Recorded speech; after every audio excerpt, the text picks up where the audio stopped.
Lo, good morning sa'yo kaibigan. Ha? Bakit mo pinapanood yung mga naghahakot ng basura? Naalala mo yung trabaho mo ng araw? Oo, yan trabaho. Good morning guys. Nanonood lang yung aking kaibigan gwapo. Yung dating binata na in love yung marunong magsabi, samahan ko sana, kailan natatakot. Nanginig ba? Ngayon nanonood na lang kami dito ng naghahakot ng basura.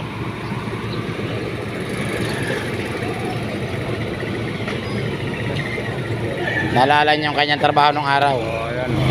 Na siya ay bata-bata pa sumali sa palero. Ano? Lolo, ang laking matamutan ah. Oo, palero ang tawag dyan pagka ganyan. Kasi trabaho ko rin dati yan eh. Tagal rin ako sa IPM yan eh. 5 months. Ano na sana ko dyan eh, yung regular. Napilayan na yung kamay ko eh. Ang bigat kasi ng mga basura doon sa Quezon City. Sa circle.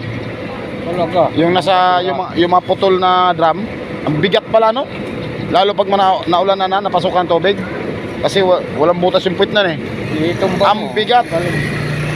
Hindi ko alam na may tubig kasi nung naghakot kami ng umaga, ayos naman yung ayos naman yung liwanag. Siguro nung kinagabihan siguro, di ko na lang napansin. Kasi sa gabi tulog kami, pang madaling araw biyahe namin. Ang bigat ng basura inangat ko. Napilipit yung kamay ko, pilay. Bumukol ngayon dito sa may buto ko sa join-join eh. Kaya tumigil ako. Pinatigil mo na ako ng doon sa payatas, pinaka mataas. Sabi niya, tawag ka lang sa akin pagka doon ako isampa sa sa panambak, tapping kung tawagin, magka-tapping sa mga dadaanan doon sa truck ng pagtapon ng basura. Tapping ang tawag doon eh. Tapping kami para makadaan ng maayos yung truck, para pag atras hindi dudulas-dulas. Wala na, tinamad na rin ako. Hindi na bumalik, hindi ko na tinawagan. Dami din palang basura sa loob eh, no? Sa daming... Akala ko dito tinatambak yan lang yan. Di ba dati dito, sa mga drum-drum? Sa loob. Mayroon pa rin yan dyan? Dami palang basura dyan. Sa dami pa naman ng tao dyan. Bagay. Kasi kondo nga eh, condominium. Ito lagi ang target ng truck na to eh, dito eh. Hindi, talagang sila nakatuka talaga rito. Iba-iba, di ba? Minsan ang naghahakot ito yung babae ang driver, yung payat. Oo. No, tingnan yung basura guys na hinata ko.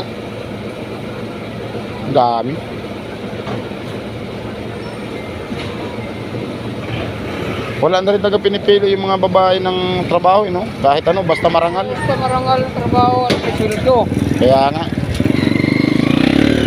Shout out sa mga babaeng ganyan ang trabaho na masisipag. Hindi na namimili ng trabaho. Basta marangal. Papasukin. Importante may trabaho. Oh, importante may trabaho. Palalapitin ko ng konti guys. Ayan, ayan yung babae, sipag. Oh. Sisipag ng mga nag-aakot ng basura ng mga babae. Yung kaibigan ko rin dito, masipag din eh. Masipag yan guys. Masipag tumingin sa nagkatrabaho. Malayo na. Malayo na ba? Ay, malayo na nga. Ano kayo? Si yun, 263. Wala na, bumaba na yung kaibigan kong ginojok-jok ko. Ang daming basura, kari-kari to, no? Tambak ang basura.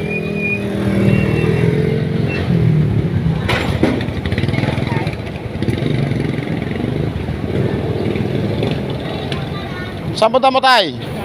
Magagas? Magagas pala si tatay. Kaya pala nakaparada yung motor dyan sa baba. Ang dami pa rin basura mga lodi oh. Puno siguro yung nila dyan pala. Yung bistaka ng basura oh. Naku, napunit na.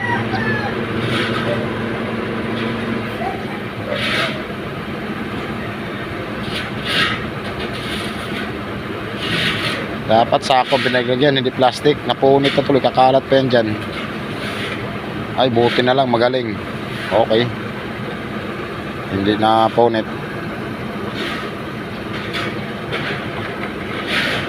Ito nga pala yung kaibigan ko si Idol. Si Idol Bandol.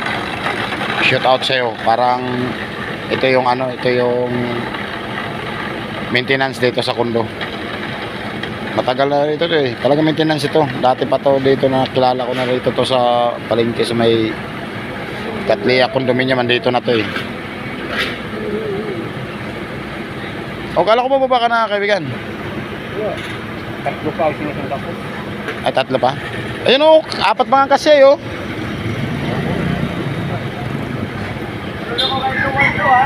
Ah, Tuwan to? Ay kay kuhan kay sanding. Butanding.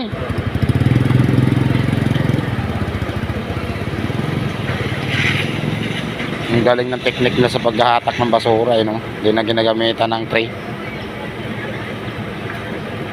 Pang madali ang trabaho.